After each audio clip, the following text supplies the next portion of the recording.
আপনাদের বাংলাদেশের তিনবারের প্রাইম মিনিস্টার ওনাকে বলছে কি প্যারে জান মেরে কোরবান মেরা জান পাকিস্তান।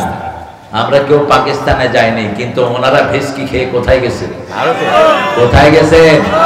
তার মানে ওনাদের আসল বাড়ি হলো এটা ওটা, এখানে লুটপাট করতে এসেছিল, এখানে চুরি করতে এসেছিল, দেশের মানুষের ভোট অধিকার নষ্ট করতে এসেছিল, এটাকে ভারতের পেটে ঢুকানোর জন্য এসেছিল। হেফাজত করেছেন কি? মসজিদ আছে যেখানে সেজদা দেব পার্থক্য করব না, কোন ইমামের পিছনে নামাজ পড়তে পার্থক্য করব সব ইমাম ভালো। কার কথা? হাদিস বুখারী বর্ণনা, সাল্লু খালফা কুল্লি বিররিন ফাজির, ইমাম পাপিষ্ট হোক নেককার হোক তার পিছনে নামাজ পড়বা, কোন বৈষম্য করতে পারবা না, কারণ তাহলে সমাজ ভেঙে যাবে। হ্যাঁ, সমস্ত উম্মার একমত কাদিয়ানীরা কাফের, ঠিক না ঠিক? কাদিয়ানীদের কোন মসজিদ সিরাজগঞ্জে আছে নাকি? আছে? নেই, শুধু একটা আছে বকশিবাজার। আমি ভুলে একবার সেখানে আসরের নামাজ পড়ি, তখন 1982 খুব সম্ভব, আলেম পরীক্ষা দিয়েছি, বিকাল বেলা, ছোট্ট মানুষ, হঠাৎ করে দেখি যে মসজিদের গম্বুজ, ঢুকে আসর পড়ে। এখন বললাম যে ভাই এটা কি? এটা তো বুঝতেছি না কিছু। দারোয়ান বলে যে এটা হলো আহমদিয়া জামাতের বড় মসজিদ। আমি বললাম কি বললি? এই যে বেটার ছবি, এই ছাগলটাকে, ইনি হলেন গোলাম আহমদ, কি নাম? কাদিয়ানী। বললাম এটা তো কাফের মসজিদ। এক সপ্তাহ পরে আগুন দিয়ে জ্বালিয়ে দিলাম। শক্তি রাখবেন, মোমেন হবেন শ্রেষ্ঠ মোমেন যারা হাত দিয়ে কথা বলে। কি দিয়ে? হাত দিয়ে। আমরা হাতগুলো বেঁধে রাখি কারণ আমরা শৃঙ্খলাবদ্ধ, আমরা এতাত করি, আনুগত্য করি, ঠিক না ঠিক? আমরা যদি আনুগত্য না করতাম, ওই যে ওদের সেক্রেটারি বলেছিল আমরা যদি পরাজিত হই 10 লক্ষ মারা যাবে। কয় লক্ষ? 1000ও মারা যায়নি, আমরা মারা গেছি, ওরা ভাগছে, ঠিক না ঠিক? আমরা হিন্দুদের মন্দির পাহারা দিয়েছি, ঠিক না ঠিক? আমরা হুজুরেরা সব একদল চরমোনাই আমার, শস্যিনা আমার, হেফাজত আমার, দর্শে নিজামি আমার, আলিয়া আমার। টুপিদানির মধ্যে কোনো পার্থক্য নাই। টুপিদানি যেখানে আমরা আছি, মসজিদগুলোকে আমরা সমানভাবে ভালোবাসবো, ঠিক না ঠিক? ইমামদের পিছনে চলবো, এটা কার হুকুম? আল্লাহর হুকুম। কারণ ইমামদেরকে আল্লাহ কিয়ামতের ময়দানে ডাকবেন, ইয়াউমা নাদউ কুল্লা উনাসিন বিইমামিহিম। In the resurrection day, every single imam will call by his people. প্রত্যেক ইমামকে আল্লাহ ডাকবেন তার অনুসারীদেরকে সহ। ইয়াউমা নাদউ কুল্লা উনাসিন বিইমামিহিম, প্রত্যেক মানুষকে তার ইমাম সহ ডাকবেন। কে ডাকবেন? আল্লাহ। আল্লাহ ডাকবেন। ইমামের পেছনে থাকতে রাজি আছেন তো? আল্লাহ তৌফিক দান করুক। আর চিৎকার করে বলি আমিন। মসজিদে যাবেন তো? কি পরে যাবেন? সেটাও এখানে আছে না নাই?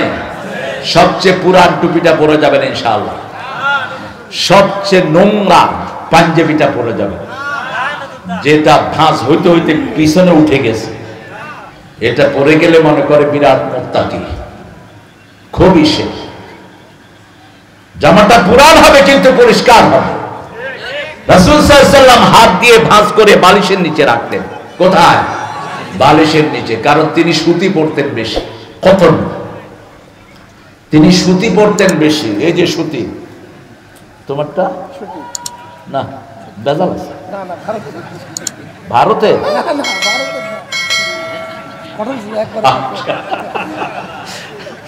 হ্যাঁ, সুতি। এই সুতি পরবেন, স্বাস্থ্য বান্ধব। সুতি জামাকে ইস্তারি করে বালিশের নিচে থুইলে কি হয়? ইস্তারি হয়ে যায়, ভাঁজ হয়ে যায়। রাসূল সবচেয়ে গোছানো মানুষ ছিলেন, সবচেয়ে সুন্দর ছিলেন। এত সুন্দর ছিলেন চাঁদে রূপও হার মেনে যেত। আনাস বিন মালিক রাদিয়াল্লাহু আনহু একদিন রাসূল সাল্লাল্লাহু আলাইহি ওয়াসাল্লামকে ওনার বাড়িতে দাওয়াত দিলেন। ওনার বাড়িটা ছিল অত্যন্ত জীর্ণ শীর্ণ, ভিতরে বসানোর মতো এত বড় মেহমান, সুবহানাল্লাহি বিহামদি, এত বড় মেহমান আল্লাহর পরেই যার মর্যাদা। আল্লাহু আকবার। আল্লাহ নিজের সাথেই যার নামটাকে যোগ করে দিয়েছেন, লা ইলাহা ইল্লাল্লাহু, আর বলছেন ওয়ারাফানা লাকা যিকরা, আমি আপনার নামটাকে কিয়ামত পর্যন্ত উঁচুই করতে থাকব। কে বলছেন?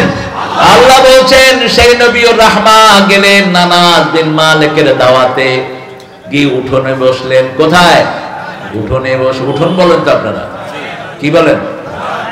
হ্যাঁ, উঠান। আর ওই ছোট্ট কাঠের এগুলোকে কি বলেন? পিড়া। কি বিয়ে? পিড়ে। এই গাদা কি বলে? গাদা। এটাও গাদা, আমিও গাদা, এটাও গাদা, সব এখন গাদার বাপ। কি সুন্দর শব্দ আপনাদের। সিরাজগঞ্জ। পিড়িতে বসলেন রাসূল। আনাস বিন রাদিয়াল্লাহু আম্মা এসে রাসূলের চেহারায় দেখছেন আর চাঁদের দিকে দেখছেন। চাঁদ দেখছেন আর রাসূলের চেহারা দেখছেন। সুবহানাল্লাহ। বলছেন কি দেখেন, রাসূল সাল্লাল্লাহু আলাইহি ওয়াসাল্লামকে বলছেন, চাঁদের মুখে মেঘের কলঙ্ক আছে, কিন্তু আপনার চেহারা তার চেয়ে সুন্দর। চাঁদের চেয়ে সুন্দর তুমি, নবী আমার কমলিওয়ালা। চাঁদের চেয়ে সুন্দর তুমি, নবী আমার কমলিওয়ালা। সুখে দুঃখে দরুদ পড়ো, ইয়া মুহাম্মদ সাল্লাল্লাহু আলা। চাঁদের চেয়ে সুন্দর তুমি,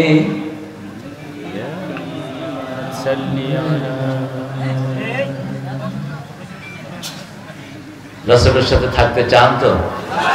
চান? চান? কাফেরদের উপর কঠিন হতে হবে। কার কথা? কঠিন হতে হবে কাফেরের উপর। কাফের কারা? মসজিদে যাতে তারা বাধা দেয় এরা কাফের। ঠিক না ঠিক? টুপি দাঁড়িয়ালা দেখলে যারা মারে এরা কি? এরা কি? যারা কোরআনের সিলেবাস বাদ দিয়ে হিন্দুয়ানি ঢুকায় এরা কি?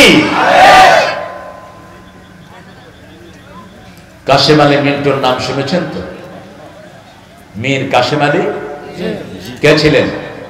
ইবনে সিনার প্রতিষ্ঠাতা, কেয়ারির প্রতিষ্ঠাতা, ইসলামী ব্যাংকের ব্যাংক ফাউন্ডেশনের প্রতিষ্ঠাতা, চেয়ারম্যান।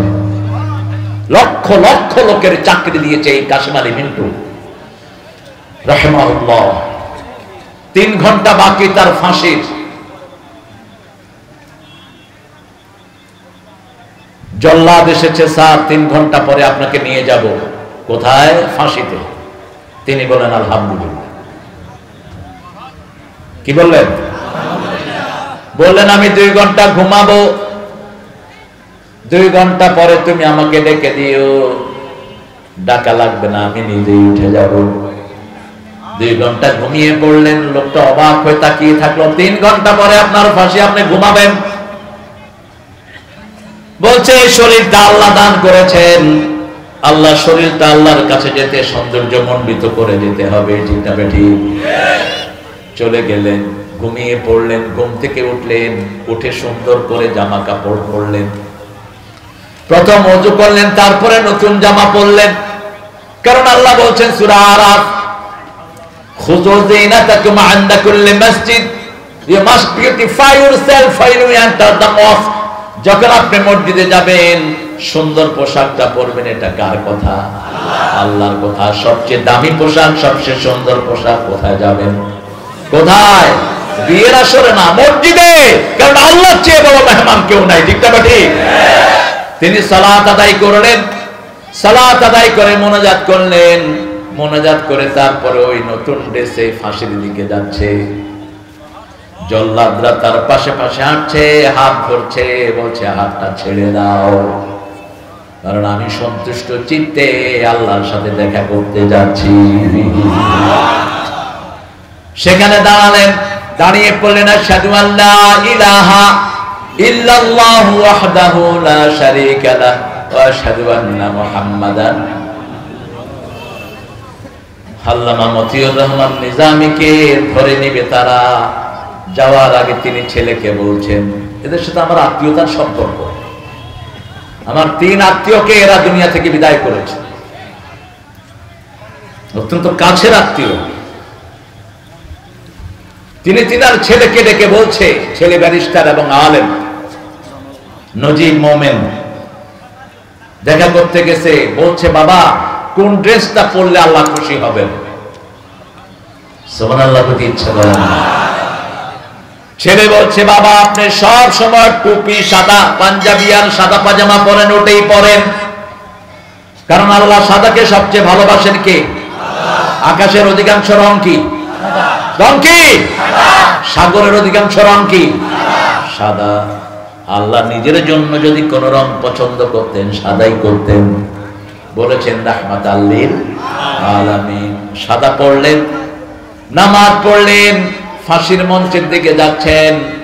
জল্লাদেরা বলছে, স্যার ধরতে হবে কিনা? বলছে না, ওই যে ফাঁসির রশি দেখছো, ওটা ফাঁসির রশি নয়, ওটা জান্নাতের হাত। কিসের হাত? আস্তে করে উঠে গেলেন, সাথে সাথে পড়লেন আশহাদু আল্লা ইলাহা, আল্লাহ আমাদেরকেও শহীদ হিসাবে কবুল করেন। মসজিদে যাওয়ার জন্য যদি জীবন যায়, ওই জীবন আমরা দিতে রাজি আছি না নাই? একটা তোকমা দিয়ে আমাদের লোকদেরকে তোমরা এতদিন দমিয়ে রেখেছো, একটু ভালো কাজ করলেই রাজাকার, ঠিক না ঠিক? একটু কোরআনের কাজ করলেই তার নাম কি? আল্লাহ কয়, দাঁড়া, 18 কোটি মানুষকে আমি রাজাকার বানায় ছেড়ে দেব। তুমি কে? তুমি কে? আমি কে? চেয়েছিলাম, হয়ে গেছি সরকার, হয়ে গেছি কি? জান্নাতি ঠিকানা ইসলামিক চ্যানেল, বেলকুচি, সিরাজগঞ্জ। আপনার প্রিয় বক্তার মহাগ্রন্থ আল কুরআনের আলোচনা শুনুন।